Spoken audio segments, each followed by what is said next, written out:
ನಾರಾಯಣಸ್ವಾಮಿ, ಬಂಗಾರಪೇಟೆ ನಾರಾಯಣಸ್ವಾಮಿ. ಮಾನ್ಯ ಸಭಾಧ್ಯಕ್ಷರೇ, ಚುಕ್ಕೆಗುತ್ತಿನ ಪ್ರಶ್ನೆ 649 ಗೌರವಾನ್ವಿತ ಅರಣ್ಯ ಮತ್ತು ಜೀವಶಾಸ್ತ್ರ ಪರಿಸಚಿವರನ್ನು ಕೇಳಬಯಸ್ತೇನೆ. ಅರಣ್ಯ ಮಂತ್ರಿಗಳು ದುರ್ಯೋಧನ ಅರಣ್ಯ ಮಂತ್ರಿಗಳು ಖಂಡ್ರೆ ಅವರ ಪ್ರಶ್ನೆ ಕೇಳಿದ್ದಾರೆ.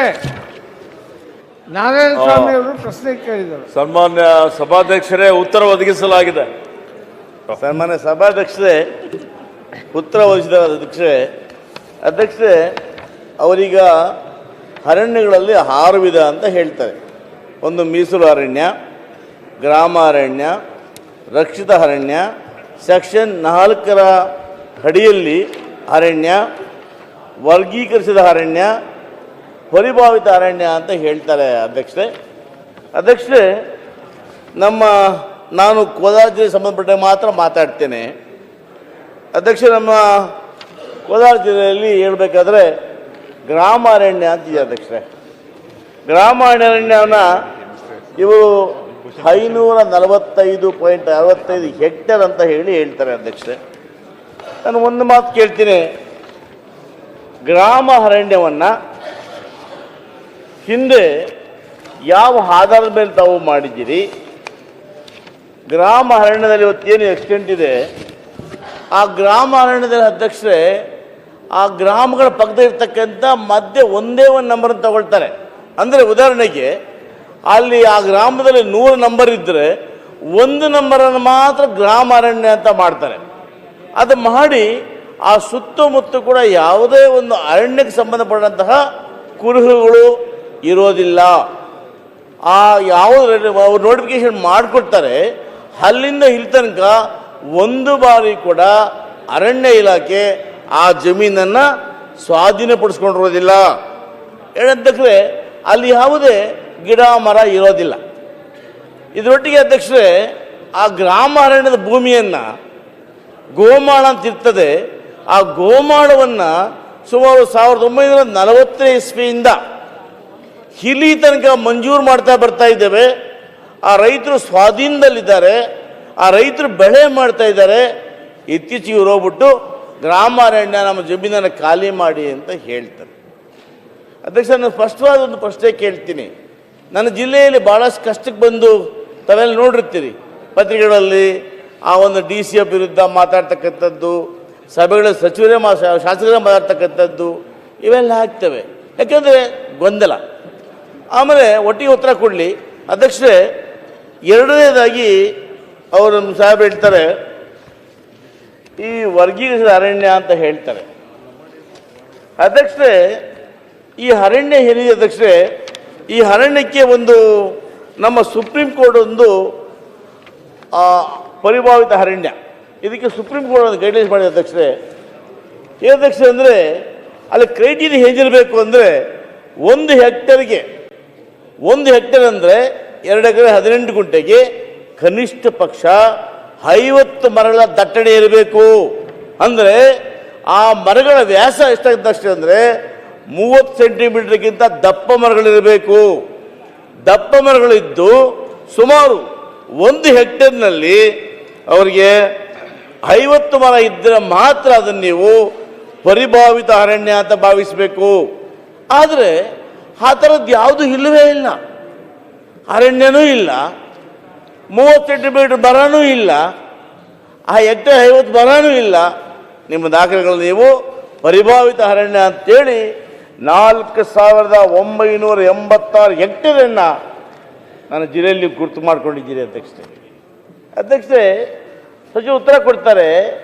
ನನ್ನ ಜಿಲ್ಲೆಯಲ್ಲಿ ನಾನು ಕ್ವಶನ್ ಮಾಡಿದ್ದೀನಿ ಏನಂತ, ಇವು ನಿಮ್ಮಲ್ಲಿ ಏನೂ ಸಂಬಂಧ ಇಲ್ಲದೆ ಇದ್ರೂ ಕೂಡ ನೀವು ಅವ್ರನ್ನ ಹೋಗಿ ನಿರ್ದಾಕ್ಷಿಣ್ಯವಾಗಿ ರೈತರನ್ನ 100 ವರ್ಷಗಳಿಂದ ಯಾರು ಸಾಗುವಳಿ ಮಾಡ್ತಾ ಇರ್ತಾರೆ ಅಂತ ರೈತರನ್ನ, ಯಾರಿಗೆ ದರಖಾಸ್ತು ಮೂಲಕ ಮಂಜೂರಾಗಿದೆ, ಯಾರಿಗೆ ಪಾಣಿ ಇದೆ, ಯಾರ ಖಾತೆ ಇದೆ ಅಂತ ರೈತರನ್ನು ನೀವು ನನ್ನ ಭಾಗದಲ್ಲಿ ಬಂಗಾರಪೇಟೆ ವಿಧಾನಸಭಾ ಕ್ಷೇತ್ರದ ಕೋಲಾರ ತಾಲೂಕಿನಲ್ಲಿ ಅರಟಿ, ಮಲ್ಲಾಂಡಹಳ್ಳಿ ಈ ಭಾಗದಲ್ಲಿ ತಾವು ನೇರವಾಗಿ ಹೋಗಿ ಬಡವರ ನಿಮ್ಮ ಅಧಿಕಾರಿಗಳು ನಿರ್ದಾಕ್ಷಿಣ್ಯವಾಗಿ ಅವರನ್ನು ತೆರವುಗೊಳಿಸಿದ್ದೀರಿ.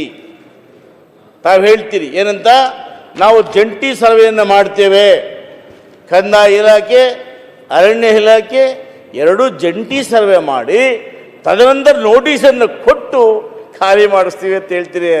ಗೌರವ ಸಚಿವರೇ, ಅಲ್ಲಿ ನೋಡಿ ಪರಿಸ್ಥಿತಿ, ಹರಿಜನರು ಬಡವರು ಖಂಡಿತವಾಗ್ಲೂ ಕೂಡ ಅವರ ತಾತಂದ್ರ ಕಾಲದಿಂದ ಅದೇ ಜಮೀನಿನಲ್ಲಿ ಉಳುಮೆ ಮಾಡಿ ಸರ್ಕಾರದಿಂದಲೇ ಮಂಜೂರು ಮಾಡಿದ್ದೀರಿ, ಸಾಗುವಳಿ ಕೊಟ್ಟಿದ್ದೀರಿ.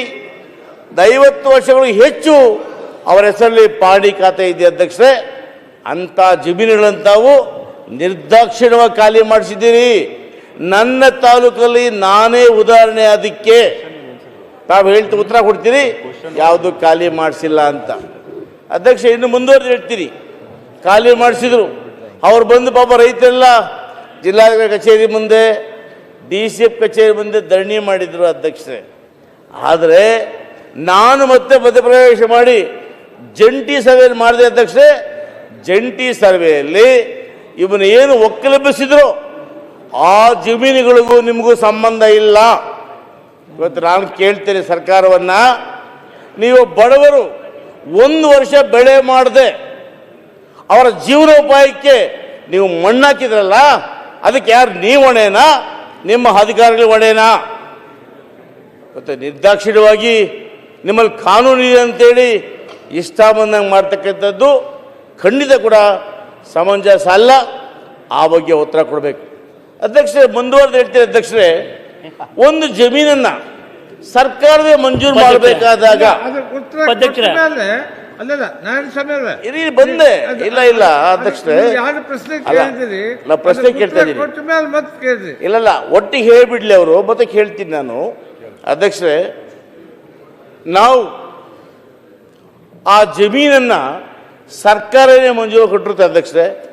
ಅಧ್ಯಕ್ಷ, ಒಂದು ಕಾನೂನಿದೆ, ಯಾವುದೇ ಜಮೀನನ್ನ 30 ವರ್ಷಗಳ ಕಾಲ 15 ವರ್ಷ ನಿಮ್ಮ ದಾಖಲೆಗಳನ್ನು ಹೊಂದಿದ್ದರೆ ಅದು ಅಡ್ವರ್ಸ್ ಪೊಸಿಷನ್ನಲ್ಲಿ ಆ ಜಮೀನು ಅವರದೇ ಆಗ್ತದೆ.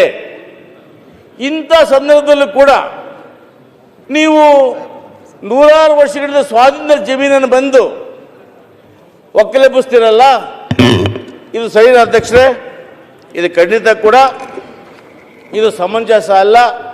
ಬಡವರಿಗೆ, ರೈತರಿಗೆ ಆ ಜಮೀನಿನಲ್ಲಿ ದುಡಿದು ತಿಂತಕ್ಕಂಥವ್ರಿಗೆ ಮಾಡ್ತಕ್ಕಂಥದ್ದು, ಇಲಾಖೆ ಮಾಡ್ತಕ್ಕಂಥದ್ದು ಖಂಡಿತ ಕೂಡ ಸಮಂಜಸ ಅಲ್ಲ ಅಧ್ಯಕ್ಷರೇ. ಇನ್ನೊಂದು ಕ್ಷಣ ಕ್ಷಣದ ಸುದ್ದಿಗಳಿಗಾಗಿ ಫ್ರೀಡಂ ಟಿವಿ ಸಬ್ಸ್ಕ್ರೈಬ್ ಮಾಡಿ, ಲೈಕ್ ಮಾಡಿ ಹಾಗೂ ಫಾಲೋ ಮಾಡಿ. ಹೊಸ ಸುದ್ದಿಗಳ ನೋಟಿಫಿಕೇಶನ್ಗಾಗಿ ಬೆಲ್ ಐಕಾನ್ ಮೇಲೆ ಕ್ಲಿಕ್ ಮಾಡಿ.